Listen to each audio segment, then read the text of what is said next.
quando forem orar, não façam que nem os hipócritas,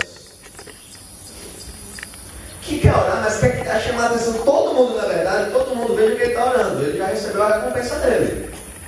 Não é de Deus, veio dos homens, esse reconhecimento dos homens. Eles são quase como os hipócritas. Olha o que Jesus disse: vocês entram no vosso, não fica olhando público, mas vai para o teu quarto, né? E aí você vai e fala em secreto com o teu pai. E Jesus ensina qual é a parte de resposta de Deus. Já para eu pensar nisso, ele diz assim, por exemplo: você fala em secreto e teu pai que te ouve em secreto te responde. É isso que Jesus diz? Tu fala em secreto e teu pai que te ouve em secreto te responde? Não é não.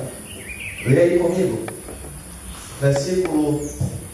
A partir do versículo 5.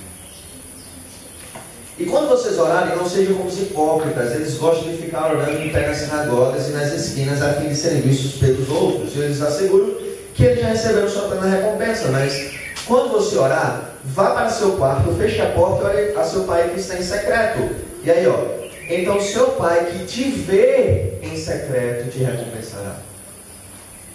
Jesus não disse teu pai que te ouve em secreto. Jesus disse teu pai que te vê em secreto. E o que talvez, a partir desse ensinamento, a gente mude a nossa forma de enxergar a oração. Porque então orar não é necessariamente falar com Deus. Pode ser. Mas orar não é questão de meras palavras. Orar é muito mais o senso de que eu estou na presença de Deus. Orar é entrar na presença de Deus e Ele está me vendo. Isso não quer dizer que necessariamente eu preciso falar. Isso é tão lógico, porque isso demonstra, sabe o que? Intimidade. Intimidade. Olha, quando você é muito íntimo de alguém, muito íntimo, isso é bom para os casados mais do que para todo mundo. Mas quando você é extremamente íntimo de alguém, chega um momento da vida que essa pessoa nem precisa lhe falar algo para você saber o que ela está pensando. É aquela hora que o cara lá está lá fazendo as coisas e fez besteira, a mulher olhou para ele com aquela cara. Ele já sabe, eu fiz besteira, eu vou levar uma bronca. Ele já sabe. Por quê? Porque é intimidade. Palavras nem sempre são necessárias quando é intimidade. E eu acredito que a gente pode construir esse tipo de relacionamento com Deus. Um relacionamento que eu não preciso necessariamente falar. Não tem nada de relação não, tá? Não é pecado, não está errado não. Só estou dizendo, não precisa necessariamente. Um tipo de relacionamento tão íntimo com Deus que muitas vezes eu vou chegar simplesmente na presença dEle. E por estar na presença dEle, percebendo que, entendendo que eu estou na presença dEle, entendendo que Ele está me vendo naquele momento, eu não preciso dizer uma palavra e Ele já entendeu tudo. Entender que às vezes eu posso me derramar na presença de Deus calado e derramar todo o meu coração diante dele. E Ele recebeu aquela oração sem dizer uma palavra. Porque orar não é necessariamente falar. Orar é ter o senso, a percepção que eu estou na presença de Deus e que Ele está me vendo. E é interessante como isso tem respaldo bíblico em muitos lugares, porque, por exemplo, tanto o salmista quanto o profeta vai dizer: antes que saia uma palavra da minha boca, tu conhece todos os meus pensamentos. Está escrito. E meus irmãos, parando para pensar direitinho, se orar fosse falar, a gente estava com um problema, porque a Bíblia diz: orai sem cessar. Imagina, faça 24 horas do dia falando, tem gente que você gostar, talvez eu gostasse um pouco, mas ninguém aguenta. Ninguém aguenta negócio. Orar sem cessar. Falar bem muito, né? Entende o que a Bíblia está dizendo? Orar é essa percepção de estar na presença de Deus. E o que a Bíblia está dizendo é: não saia da presença de Deus. É a mesma lógica que não deixe de caminhar com Ele. Isso é orar. Caminhar com Deus é orar. E aí você entende que a forma como você trabalha é uma oração. A forma como você estuda é uma oração. Por isso que você não vai filar na sua prova. Porque você tem a consciência de estar sempre na presença de Deus. E sua prova é uma oração. A sua fidelidade é uma oração. Agora, se você está dizendo para ele, eu não filo porque eu sou crente, você já recebeu a sua recompensa. Mas se você, íntimo do seu ser, e você com Deus, e Deus sabe que você não está falando com fidelidade e amor a Ele, isso é uma oração. Como você trata seus pais, como você trata seus filhos, como você trata todas as coisas, tudo é uma oração. E é óbvio que isso não substitui o momento de você parar e estar conscientemente, intencionalmente parado diante da presença de Deus. Não substitui. Infelizmente a gente perdeu uma coisa na prática cristã, que era a contemplação de Deus. Essa coisa de eu ficar parado, um momento do meu dia, parar, não falar nada, não fazer nada, simplesmente contemplando Deus maravilhoso aqui no círculo. Isso é para fazer em lugares como esse, né? Você vê a criação, você vê as coisas e para e pensa, poxa, como Deus é bom. A gente perdeu essa prática no dia a dia. Isso é ruim para nós, muito ruim. Mas eu não estou dizendo que você para com isso, mas tudo na sua vida deve ser uma oração. É caminhar junto. Existem coisas muito importantes para a gente pensar sobre isso. Quer ver uma coisa? Quando você está íntimo de Deus nesse ponto, de entrar na presença dele com a consciência, as coisas mudam. Porque todo mundo, a gente se gaba muito de conhecer Cristo. Porque eu conheço a Cristo. Porque eu conheço a Cristo, eu conheço Deus, e a gente se dá muito a conhecer a Deus. Mas deixa eu dizer uma coisa. Conhecer a Deus é uma besteira, desculpa. Não é lá essa coisa tão... porque conhecer a Deus, qualquer pessoa pode conhecer, está aí disponível para qualquer um. Qualquer pessoa pode conhecer Cristo e conhecer a Deus da sua verdade. Agora, quer ver eu dizer assim, você é o cara, você é a mulher. Não é quando você conhece a Deus. É quando você é conhecido. Quando Deus conhece você. Isso está escrito. Gálatas 4, 8 e 9. Abre comigo para você ver que texto bonito. Gálatas 8, 4 e 9. O que é que diz? Gálatas 4, 8 e 9 diz assim: antes, quando vocês não conheciam a Deus, eram escravos daqueles que por natureza não são deuses. Mas agora, conhecendo a Deus, ou melhor, sendo por Ele conhecidos, como é que estão voltando àqueles mesmos princípios elementares, fracos e sem poder? Querem ser escravizados por eles outra vez? Bem, o término da coisa para a gente agora, né, não é tão importante, mas a reflexão de Paulo, percebeu?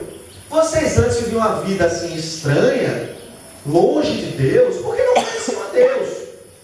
Mas agora que vocês conhecem a Deus, ou melhor, ele para e reflete. Agora que vocês conhecem a Deus, ou melhor, agora que por Ele vocês são conhecidos, a coisa é diferente. Porque a coisa só muda quando Deus conhece você. É óbvio que Deus conhece o ser humano, mas conhecer aí não é conhecer saber. É conhecer de intimidade. É que nem às vezes você passa por aquela pessoa todo dia no ônibus, sabe até que ela existe, mas você não conhece aquela pessoa. Você até diz, eu não conheço ela, né? Intimidade. O que é que diz Mateus 7,21? Nem todo aquele que me diz Senhor, Senhor, entrará no reino dos céus. Muitos me dirão naquele dia, né? Mas Senhor, não fiz eu milagres, grandes feitos, e contextualizando, eu não fui para a igreja todo domingo, eu não fui para beber, eu não dei o dízimo, eu não participei do retiro lá, eu não ajudei, eu não fiz um monte de coisas para você, eu não fiz um monte de coisas para ti, como é que eu não vou entrar no céu agora? E a resposta de Jesus é: apartai-vos de mim, eu nunca vos conheci. Interessante essa palavra de Jesus no céu. Ele não diz, você não me conheceu, ele diz assim, eu nunca vos conheci. Interessantíssimo isso. Eu nunca vos conheci. Porque na verdade, Deus conhece quem anda com Ele. Intimidade. É esse o culto que Deus quer de nós. Todo mundo conhece aquela passagem lá de Jacó em Betel. Todo mundo conhece. Aquele dia que Jacó deita e vê uma escada onde anjos sobem e descem. Padre Marcelo tem aquela música. Tem anjos subindo e descendo, aquela coisa lá. Ficou conhecida essa passagem. Muitos ficou conhecido. E quando Jacó acorda e vai dar o nome ao lugar, que é Betel, casa de Deus, ele para e diz assim: Deus está nesse lugar e eu não conhecia. Mas aquilo aí pode ser traduzido por eu não o penetrava. Percebe? Eu não o penetrava. O que Jacó está dizendo é o seguinte: rapaz, eu nunca entrava na presença de Deus. Deus estava nesse local e eu nunca o penetrava, eu nunca entrava na sua presença. Entendeu o que é orar? Olha o raciocínio de Jacó. Deus já estava aqui e eu não entrava na presença dele, eu não o penetrava. Moisés está caminhando lá, naquele momento que ele está no deserto. Ele passou 40 anos no Egito, depois sai fugido de lá porque matou um homem. Ele passa 40 anos no deserto, certo? Lá com o sogro dele, cuidando das ovelhas do sogro. Um dia Moisés está andando e uma ovelhinha se desgarra, ele vai atrás e ele vê uma sarça pegando fogo. Interessante que no lugar dela se consumir, não acontecia isso. Ela estava lá pegando fogo, uma voz sai da sarça, certo? E fala com ele, a voz de Deus falando com ele. Ele tem uma intimidade, um momento com Deus ali. Ele conhece a Deus naquele local. Mas antes dessa palavra toda, a primeira coisa que Deus diz a ele é o quê? Tira a sandália dos teus pés, porque a terra onde estás é terra santa. Mas ora, pensa comigo também. Moisés passou 40 anos naquela região. 40 anos. Não é 40 dias, é 40 anos. Você, bem provavelmente, ele conhecia aquele lugar. É bem provável que ele conhecia aquela região. Engraçado que durante 40 anos aquele lugar não foi santo. Aí agora é santo. Agora do nada não é um lugar santo. Por quê? Não é porque o local é santo. É a compreensão de estar na presença de Deus que torna qualquer local um local santo. O que é que mudou aquele local? Não foi o local mesmo. O que mudou é que agora Moisés estava ali diante da presença de Deus. E essa consciência de estar na presença de Deus é que muda tudo. O que isso quer dizer é que quando Jesus disse para eu entrar no meu quarto e estar na presença de Deus, eu transformo o meu quarto em um lugar santo. Quando eu entro de verdade na presença, agora eu não estou falando daquela oração que tu faz, quase dormindo, quase acordado, deitado na cama já. Senhor, muito obrigado pelo dia, e me dá uma noite de sono e até amanhã e tchau. Você vê, deu amém quando acordou, né? Eu vou deitar amém. Né? Não é disso que a gente está falando. É essa coisa de entrar mesmo na presença de Deus. Olha, Jesus falou algo muito importante, vê bem. Arrependei-vos, pois o reino de Deus está próximo. Certo? Não está lá, Jesus falando isso, arrependei-vos, pois está próximo o reino de Deus. Ok?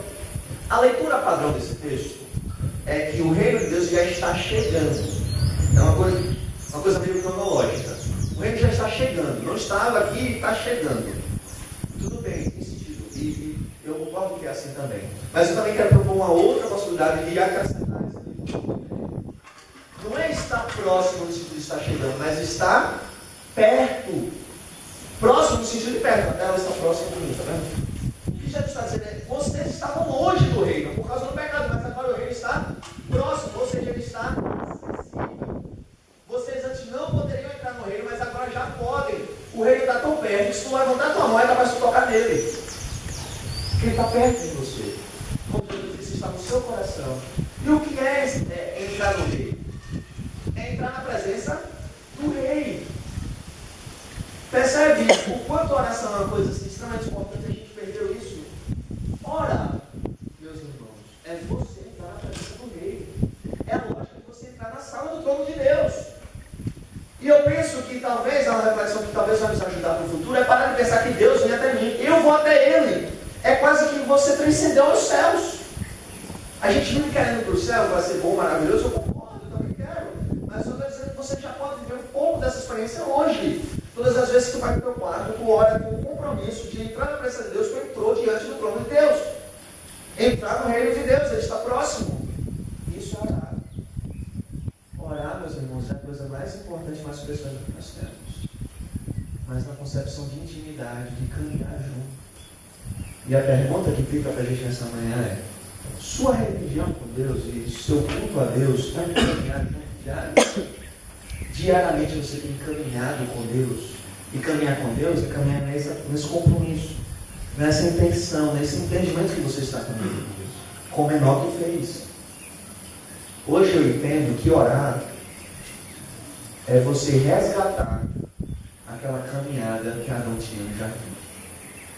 Orar é você resgatar aquela caminhada que Adão e Eva tinham no jardim com Deus.